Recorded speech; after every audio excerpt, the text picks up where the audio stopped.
Good. Next business, MealMentor.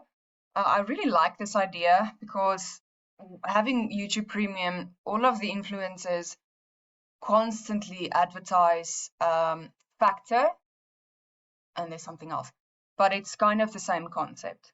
So that's a really cool idea. Let me just skip to 7, 6, 7. Okay, for yours, you said MealMentor involves a medium level of service.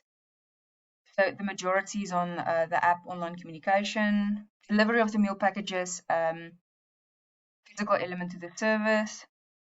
Yeah, that's perfect. This is really perfect answer for that. I agree, it's medium. You order online, but only are they present periodically to collect or receive your food package.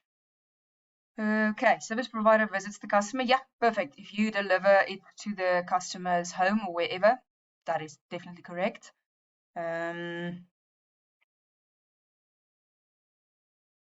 This is great. Just a note for the test, you don't need to provide an extensive answer like this. Just give me what it is and the reason why you say that. If it's something else like the customer visits MealMentor to collect the package, then that's another story. But that's really good answers. 7.2.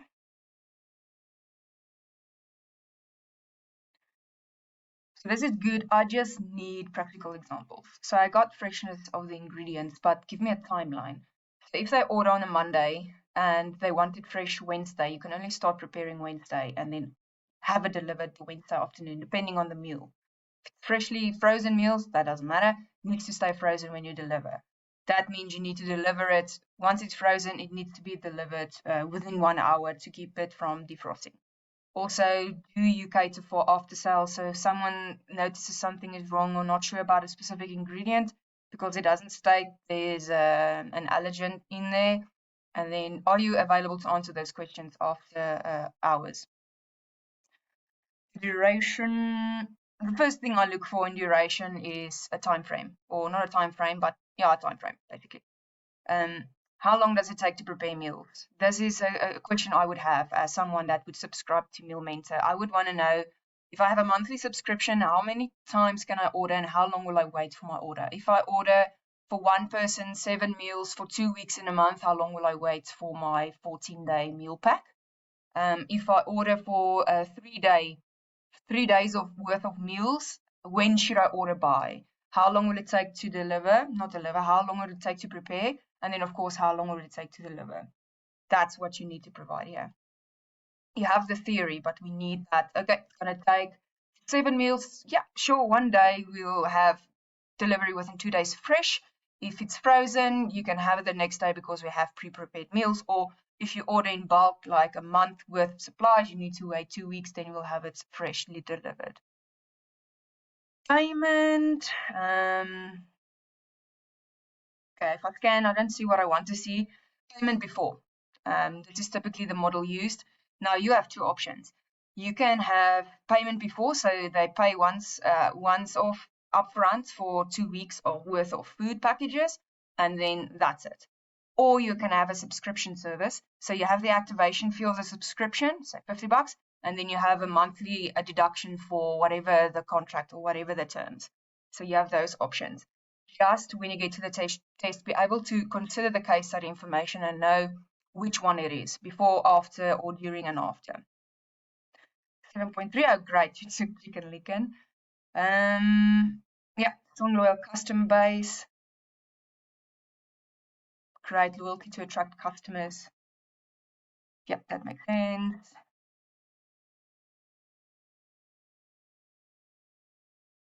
If I look at Chicken Licken's marketing strategies, they have the most amazing strategies. So that's definitely an advantage. Disadvantage. Yeah, franchise fees are quite a lot, and ongoing royalties, which can be to a disadvantage for those franchisees. Yeah, that's fine. Yeah, that makes sense.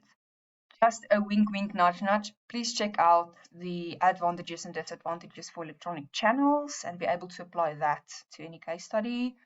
If we look at 8.1, I would expand a little bit on this. If I recall, it should be who, what, when, where, how. So for you, it would be when, as a customer orders a meal pack. So you need to make sure you have constant supply of meal mentoring and packs. Who would be the cooks and those working with the order system, the agents, or well, you should know who. When we had, where would be online ordering and in-person delivery, whether it's from you or the customer collects. How, you can think of how, but think of those interpretation for the strategic requirements. Also, you can say MealMentor aims to be a revolutionary meal advisory and supplier in South Africa by providing XYZ to XYZ. Make sure about the strategic.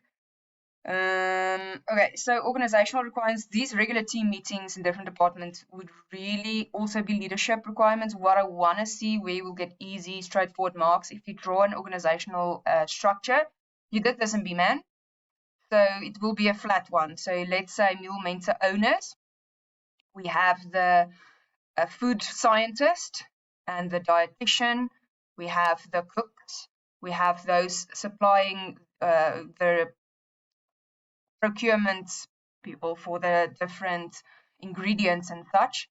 We have the packaging department. That would be your organizational structure. So just check that. If you get to the case study and you draw me a nice little diagram, take the information from the case study or think of what a possible structure can be, easy points. And then, yeah, so managers actively engage, but be specific. So MealMentor, you can use your names, since I don't have them or know them. XY of MealMentor will definitely talk to their dietitian to make sure they are actually advising their customers based on their strategic plan, what they aim to do, a healthy, whatever. You get what I'm saying. And also talk to the marketing people to make sure that aligns and just be a leader overall and make sure everyone's happy. Knowledge and attitude. Okay, I just scan and I don't see much application. Knowledge and attitude. For someone that gives dietitian or dietary nutritional advice, obviously they need to be knowledgeable. They need the qualifications. I know a lot of people on Instagram think they are qualified to provide dietary advice. They are not. So you need to make sure you hire that type of person with the proven qualifications, and then they need to be able to communicate.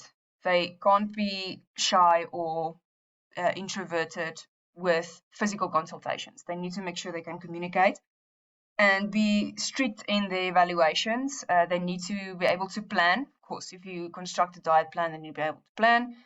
And then also, yeah, anything you can think of for your business.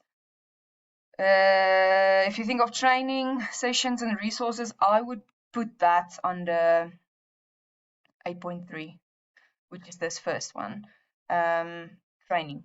So you would send them for the latest training on nutrition and nutritional science or dietary science.